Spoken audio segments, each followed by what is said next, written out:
Video kali ini kita akan membahas materi pendidikan agama Islam untuk kelas 11 sesuai dengan kurikulum Merdeka.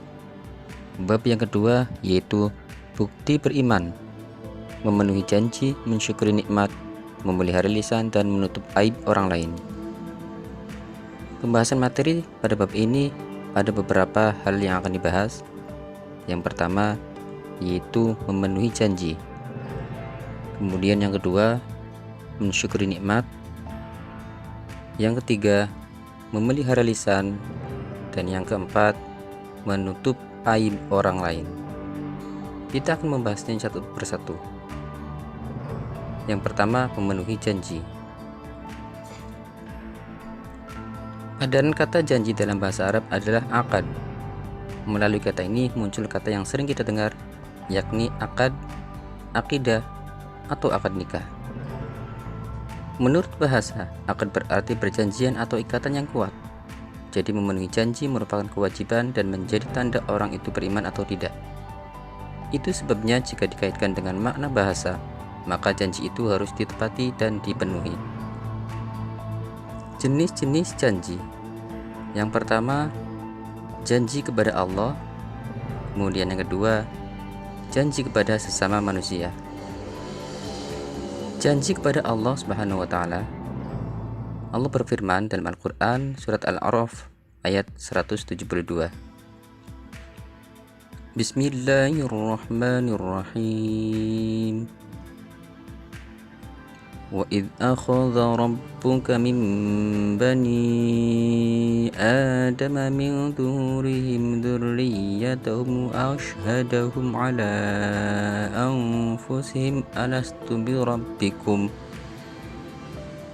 qalu bala shahidna an taqulu yawmal qiyamati inna kunna an hadha khafilin. Shadaqallahul azim.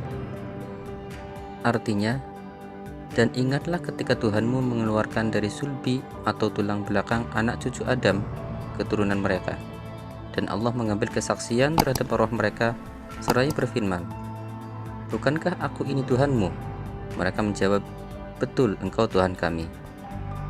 Kami bersaksi.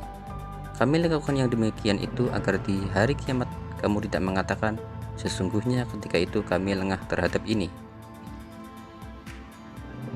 Ayat ini dengan jelas menyampaikan bahwa setiap manusia saat berada di alam ruh atau rahim sudah menyampaikan janji setia untuk bertauhid dan menjalani hidup di dunia yang didasari fitrah, karena fitrah itu sebenarnya jati diri manusia. Janji kepada sesama manusia. Janji kepada sesama manusia adalah janji-janji yang sudah dibuat dan disepakati, baik sebagai pribadi maupun dengan lembaga atau pihak lain. Melalui janji-janji inilah reputasi dan nama baik dipertaruhkan. Sekali atau beberapa kali janji tidak ditepati, maka akan menanggung sendiri akibatnya. Sulit sekali menumbuhkan kepercayaan jika orang atau pihak lain sudah pernah dicederai atau dilukai akibat janji yang tidak ditepati. Manfaat memenuhi janji. Ada beberapa manfaat. Yang pertama yaitu mendapatkan predikat sebagai muttaqin dan menjadi sebab tergapainya sifat muttaqin sesuai dengan Quran surat Ali Imran ayat 76. Kemudian yang kedua, menjadi sebab datangnya keberhasilan, keamanan, dan ketentraman serta jauh adanya konflik dan perselisihan. Manfaat yang ketiga, menghindari pertumpahan darah dan terjaga dari mengambil hak orang lain, baik dari pihak muslim ataupun non-muslim. Kemudian yang keempat, dapat menghapus kesalahan dan menjadi sebab dimasukkannya ke dalam surga. Materi yang kedua yaitu mensyukuri nikmat. Syukur menurut bahasa berarti membuka atau menampakkan. Adapun lawan kata dari syukur adalah kufur, yang berarti menutup dan menyembunyikan. Adapun kata nikmat menurut bahasa adalah pemberian, anugerah, kebaikan, dan kesenangan yang diberikan manusia, baik berupa rezeki, harta, keluarga, maupun yang lain. Mensyukuri nikmat berarti berterima kasih kepada Allah atas segala nikmat yang telah dianugerahkan kepada kita. Caranya adalah dengan menggunakan segala nikmat tersebut sesuai dengan tujuan nikmat itu diberikan. Perwujudan rasa syukur. Pribadi yang bersyukur kepada Allah ditandai dengan kepuasan hati atas segala nikmat yang diterima. Dilanjutkan dengan lisan yang selalu mengucapkan syukur, misalnya banyak-banyak mengucapkan alhamdulillah atau alhamdulillah. Kemudian nikmat tersebut diwujudkan dan difungsikan oleh anggota tubuhnya dalam ketaatan hanya kepada Allah. Imam Al-Ghazali membagi syukur itu menjadi 3 bagian, yaitu ilmu, hal, dan amal. Melalui ilmunya seseorang menyadari bahwa segala nikmat yang diterima itu semata-mata berasal dari Allah. Keadaannya menyatakan kegembiraan. Selanjutnya amal perbuatannya sesuai dan sejalan dengan fungsi nikmat tersebut diberikan. Ada beberapa keuntungan orang-orang yang bersyukur, yaitu yang pertama, jauh lebih produktif. Kemudian yang kedua, lebih bahagia dan optimis. Dan yang ketiga, manfaat syukur itu akan kembali kepada dirinya sendiri. Materi yang ketiga yaitu memelihara lisan. Penggunaan lisan yang tidak terjaga menjadikan perang yang menimbulkan korban jiwa, mulai dari hitungan yang kecil sampai mencapai ribuan, bahkan jutaan. Sebaliknya, melalui lisan juga muncul berbagai macam kedamaian, kesejukan, cinta, dan harapan yang tersemai di lubuk jiwa untuk satuan, puluhan, ribuan, jutaan, bahkan miliaran umat manusia. Rasulullah Shallallahu Alaihi Wasallam bersabda, "An Abi Hurairah radhiyallahu an, qala Rasulullah Shallallahu Alaihi Wasallam, man kana yu'minu billahi wal yawmil akhir, falyaqul khairan aw liyasmut." Rawahul Bukhari. Artinya, diriwayatkan dari Abu Hurairah radhiyallahu an, Rasulullah Shallallahu Alaihi Wasallam bersabda, "Barang siapa yang beriman kepada Allah dan hari akhir, maka hendaklah berbicara yang baik, atau jika tidak mampu, maka diamlah." Selanjutnya tentang fitnah, ghibah, dan buhtan. Penggunaan lisan yang tidak pada tempatnya akan mengakibatkan 3 hal, yaitu fitnah, ghibah, dan buhtan, yang menjerumuskan diri sendiri, pihak lain, bahkan sampai level negara dan dunia. Fitnah. Dalam Al-Quran, fitnah memiliki beberapa arti, antara lain cobaan, ujian, musibah, dan ada juga yang berarti siksa di akhirat. Sedangkan fitnah berdasarkan Kamus Besar Bahasa Indonesia adalah perkataan bohong atau tanpa berdasarkan kebenaran yang disebarkan dengan maksud menjelekkan orang. Kemudian ghibah dan buhtan. Ghibah adalah membicarakan orang lain yang tidak hadir, sesuatu yang tidak disenanganinya. Jika yang dibicarakan itu keburukan orang yang disebut tidak disandang oleh orang yang bersangkutan, maka itulah yang dinamakan dengan buhtan atau bohong besar. Rasulullah Shallallahu Alaihi Wasallam bersabda, "Anna Rasulullah Shallallahu Alaihi Wasallam qala, atadruna mal ghibatu? Qalu, Allahu wa rasuluhu a'lamu.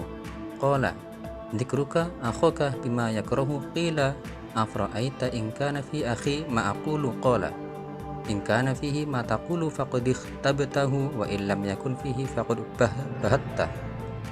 Rawahu Muslim. Artinya, diriwayatkan dari Abu Hurairah, sesungguhnya Rasulullah Shallallahu Alaihi Wasallam bersabda, "Tahukah kalian apa itu ghibah?" Para sahabat menjawab, "Allah dan Rasulnya lebih tahu." Rasul menjawab, "Kamu menyebut saudaramu sesuatu yang tidak disukainya." Lalu para sahabat bertanya, "Bagaimana jika yang disebutkan itu benar?" Kemudian Rasul bersabda, "Jika yang disebutkan itu benar, maka kamu telah melakukan ghibah atau membicarakan aib orang. Dan sekiranya yang disebutkan itu tidak benar, maka engkau telah melakukan buhtan atau kebohongan." Ada beberapa petunjuk untuk menjaga lisan. Yang pertama, menjauhi kebiasaan berkata bohong dan tidak bermanfaat. Jangan pula berbicara yang berlebihan. Yang kedua, menjauhi pembicaraan yang batil, kotor, dan jorok. Yang ketiga, jangan berbicara dusta atau palsu. Keempat, jangan gunakan lisanmu untuk menggunjing.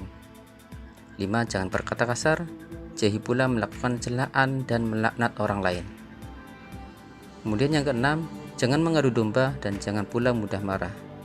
Serta yang ketujuh, jawablah panggilan orang tua dengan sopan dan santun, serta jauhi banyak berbantah-bantahan. Materi yang keempat yaitu menutup aib orang lain. Aib adalah celah, cacat, nista, noda, perilaku hina, atau ada juga yang bermakna kiasan, yaitu arang di muka. Begitu beratnya keburukan akibat yang dibuka, maka siapapun jika mengetahui aib maka hendaklah menutupi dan menyimpan rapat-rapat aib tersebut. Jangan sampai malah disebar ke khalayak ramai. Tidak ada satupun manusia yang ingin aibnya dibuka. Aib adalah keburukan yang bersifat rahasia. Disebabkan sifatnya yang rahasia, biasanya hanya diketahui oleh orang yang bersangkutan atau beberapa orang tertentu. Ada macam-macam aib. Yang pertama, aib zahir, yaitu aib yang nampak dan dapat diketahui secara lahir jika diperhatikan betul. Misalnya cacat pada barang-barang perdagangan. Kemudian aib yang kedua yaitu aib yang tersembunyi. Merupakan aib yang tidak nampak karena disembunyikan, tidak terlihat meski sudah diperlihatkan betul-betul. Selanjutnya tentang aib dan media sosial. Di antara penyalahgunaan teknologi adalah orang begitu mudah membuka aib orang lain. Saat ini orang begitu mudah tumbang nama baik dan martabatnya dari penyalahgunaan media sosial, baik di WhatsApp, Twitter, Instagram maupun Facebook, Telegram, bahkan blog. Aib itu harus ditutupi, jangan mudah menggerakkan jari yang dikaitkan dengan media sosial. Teliti dan selektiflah dalam menerima informasi. Jika itu benar, maka boleh di-share. Dan sebaliknya jika tidak benar, maka sebaiknya jangan di-share. Rasulullah sallallahu alaihi wasallam bersabda, An Abi Hurairah radhiyallahu an qala Rasulullah sallallahu alaihi wasallam, Man satra ala muslimin satrahullahu fid dunya wal akhirah. Rawahu Muslim. Artinya dari Abu Hurairah berkata, Rasulullah sallallahu alaihi wasallam bersabda, barang siapa menutup aib saudaranya di dunia, maka Allah akan menutupi aibnya di dunia dan akhirat. Hadis riwayat Muslim.